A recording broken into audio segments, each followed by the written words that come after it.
video, we will discuss several predefined screens. Let's begin with the banner at the top.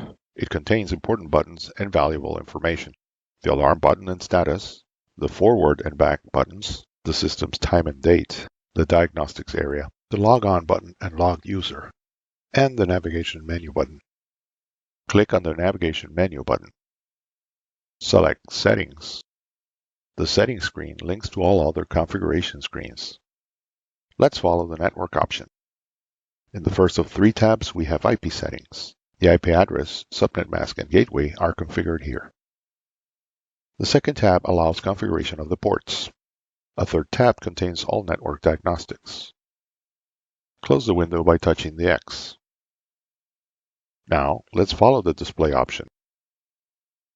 Terminal brightness and screensaver are both configured here.